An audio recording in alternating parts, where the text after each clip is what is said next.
eu queria falar e dialogar sobre os Rams. E queria perguntar pra ti Achei que sobre... ia falar sobre Seattle Seahawks, Não, mano. não, não, não, não, não, porque a minha Eu não quero pergunta... zicar o meu time, tá tão bem, mano. Eu não quero zicar, cara. Eu queria te perguntar, pra gente dialogar e puxar outros times da NFC, mas... Hoje os Rams é o melhor time da NFC? Porque eu... Não. Não, por que não? Pra mim Porque até... existe o Detroit Lions, mano. Ah, cara, que bom que a gente tem a mesma opinião. Mas eu queria É. puxar os Rams porque o jogo contra os Colts, ele foi muito empolgante. E eu acho que foi um dos jogos da rodada. Por isso que eu tô trazendo os Rams aqui. E eu acho que os Rams é o time da NFC que eu vejo na primeira prateleira que mais é talvez um divisor de água para as pessoas. Porque os Lions, vamos combinar. Lions, pra mim, tá no meu número 1 no Power Ranking. É um time muito equilibrado que a gente sabe o que vai fazer semana a semana. E a semana 1 pareceu mais uma adaptação para um novo coaching staff no geral, né? Manteve o head coach, mas trocou algumas peças, né? Os coordenadores.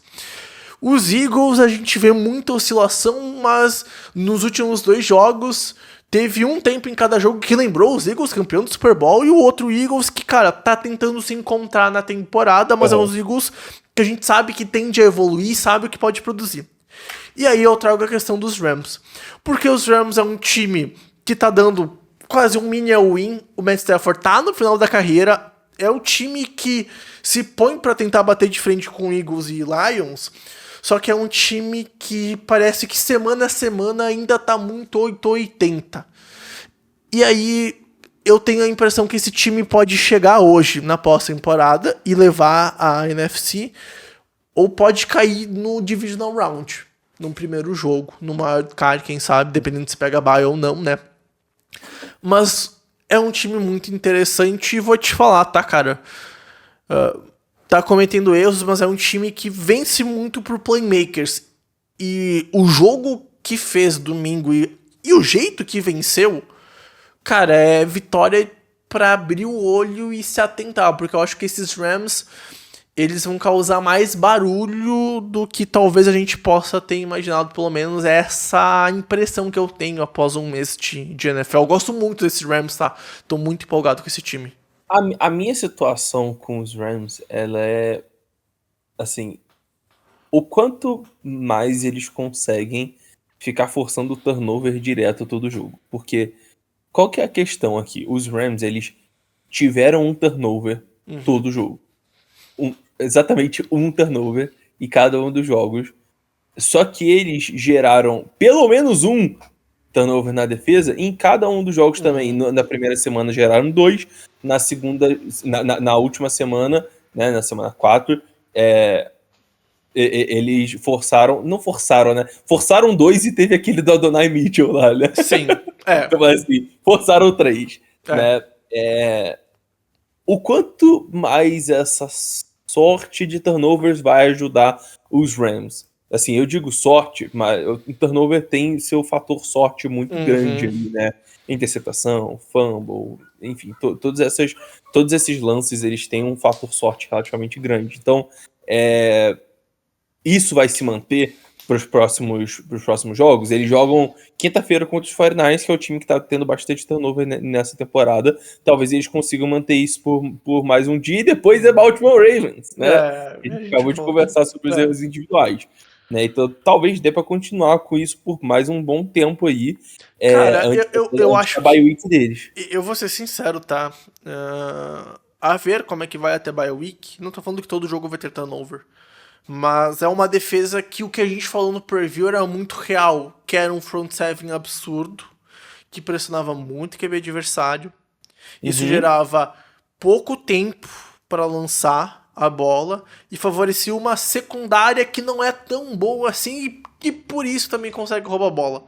Cara, eu acho que essa defesa tá montada do jeito mais correto possível dentre as peças que tem, cara, pra funcionar e ser uma defesa que semana após semana força turnover, tem um turnover, ou se não rouba a bola, cara, é aquela defesa que vai impedir um drive decisivo da franquia adversária pra vencer. Esse jogo teve muita questão dos Colts darem tiros no pé, e aí eu acho que... cara, assim, assim, era pros Colts terem vencido esse jogo. Com certeza, mas aí eu tenho... Se o Adonai Mitchell fosse um jogador com pouquinho, alguns neurônios a mais ali no corpo, eles ganhavam esse jogo, porque além do fumble, ele teve uma falta absurda, aleatório lá dele que negou um touchdown do Jonathan Taylor, que também foi desnecessário, né? Então, tá, mas vou falar aqui, tá? E aí talvez, cara, talvez esteja muito no IC.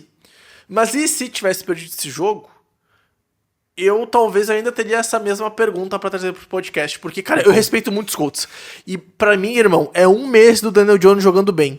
E eu entendo que é o Daniel Jones. Mas tu não pode negar o que o Indianapolis Colts tá fazendo nos dois lados da bola, tá? Os Colts é um time bem interessante. Tu já viu Dexter? Dexter, cara, eu vi alguns episódios perdidos com a minha irmã, mas eu nunca assisti do começo ao fim. Tu tá ligado naquele cara que sempre fica suspeito do... Sim, sim, mano, sei quem é. Mano, sei quem aí ele fica o tempo inteiro assim, olhando, tipo... Mano, esse sou eu vendo o Daniel Jones jogar. O Daniel Jones, ele faz um lance absurdo, eu fico tipo... É o Daniel Jones da arte da NFL Brasil, assim, que ele tá com a cara assim, ó. Você vai fazer merda.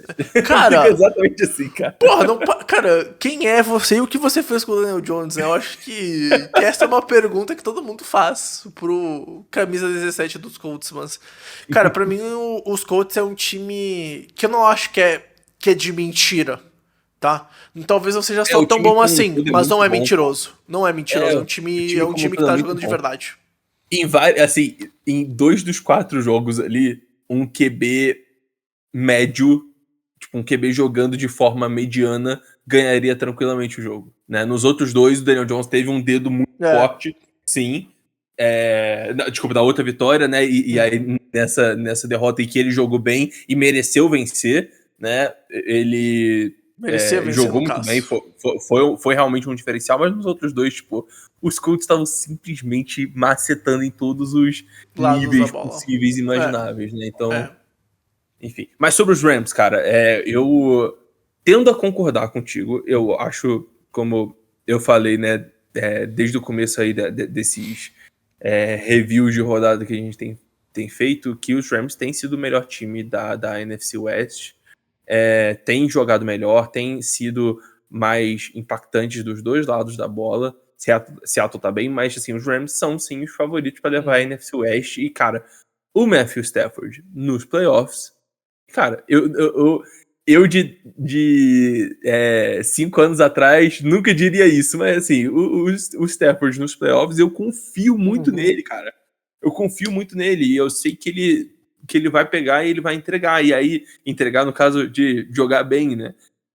Mas aí você olha para outros quarterbacks dessa conferência, você vê, sei lá, os Dak, o Jordan Love, o Jaden Daniels, o Sam Darnold, J.J. McCarthy, Caleb Williams, Michael Penix, o Baker Mayfield. Esses caras, quando chegam na pós-temporada, eles caem um pouco. Sim, entendeu? Sentem um pouco o peso, né? Caem um pouco.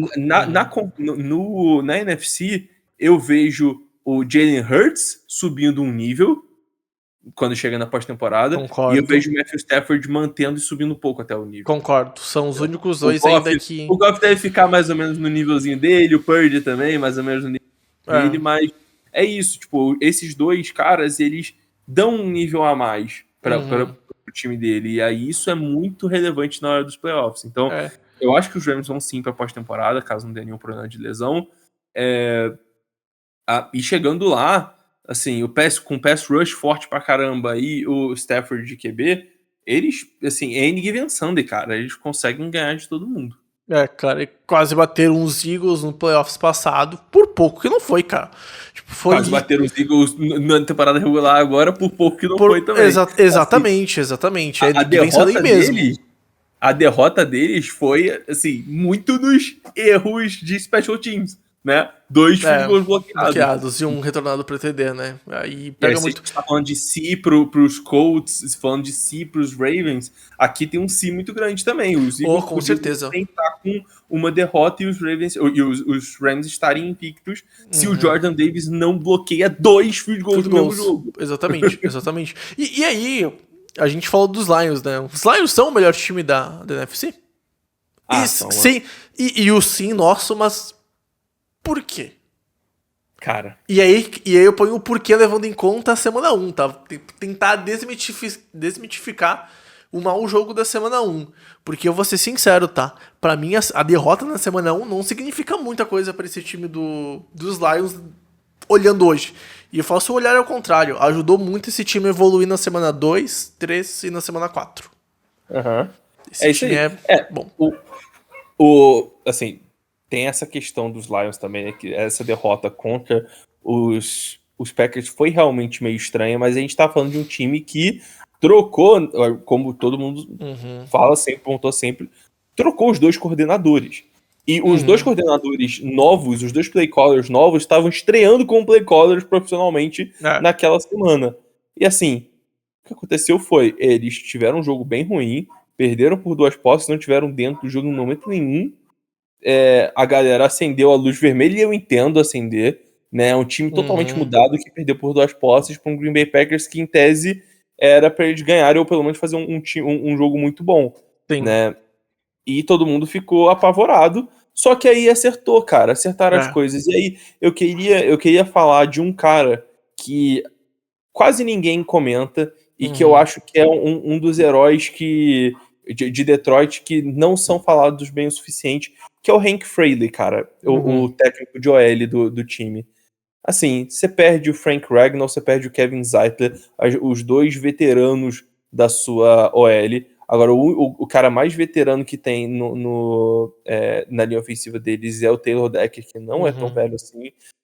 Eles trazem um calouro e um segundonista de 5º round e botam... Gente, vai ser isso aí mesmo. Vai ser isso aí mesmo. A gente vai colocar os 2 aí e vai dar certo. E tá dando certo. Tá dando certo. O Christian Mahogany tá sendo excelente. O Tate Ratledge tá sendo muito, muito, muito bom também, cara. Tá jogando decentemente. Então, cara, até... tudo bem que a gente tá falando dos Browns, né? Que tem uma... Quando você joga contra os Browns, você vai ceder muita pressão. É inevitável. Mas, mesmo assim, cara, eles conseguiram ter dar um pocket minimamente decente pro Goff poder jogar. E o Goff com pocket limpo é um dos melhores quarterbacks da NFL.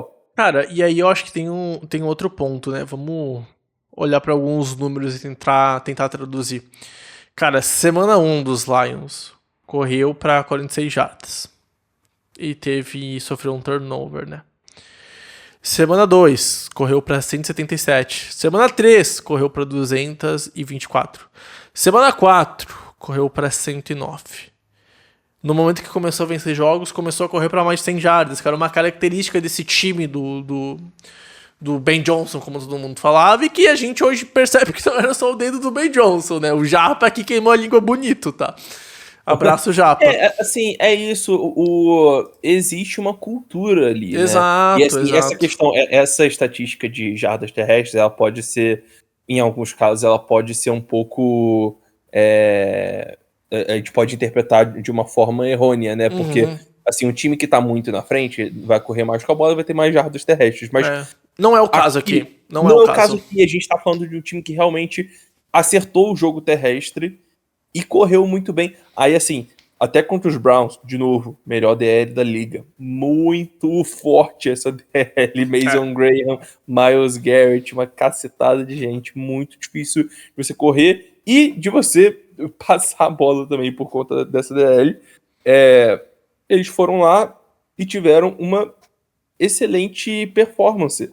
Então, uma excelente performance que foi auxiliada, inclusive, por turnovers ou posições boas de campo que a defesa gerou. Exato. Entendeu? Exato. Então, a defesa tá jogando bem. Cara, os 3 níveis. DL, cara, com a volta do Hudson, é a DL que a gente conhece. O segundo nível de linebackers eu acho que é o que mais deixa a desejar, mas ainda tá jogando muito bem. E, cara, o terceiro nível, que era muito queimado nas últimas temporadas, com os upgrades que teve nas posições e com alguns nomes rookies que não são mais rookies, estão ficando mais experientes, cara, a secundária tá jogando muito bem. Eu acho que a gente vê, por exemplo, os Packers sofreram muito pro fraquíssimo Cleveland Browns como um todo. Com todo respeito à defesa, que tem potencial para ser, cara, uma das melhores defesas da história da NFL. Ninguém vai lembrar porque o ataque é uma pachorra, é uma merda. Cara, os Lions não sofreram como os Packers sofreram. E eu acho que aqui é um dos exemplos porque os Lions são diferentes. Os Lions são bons de verdade.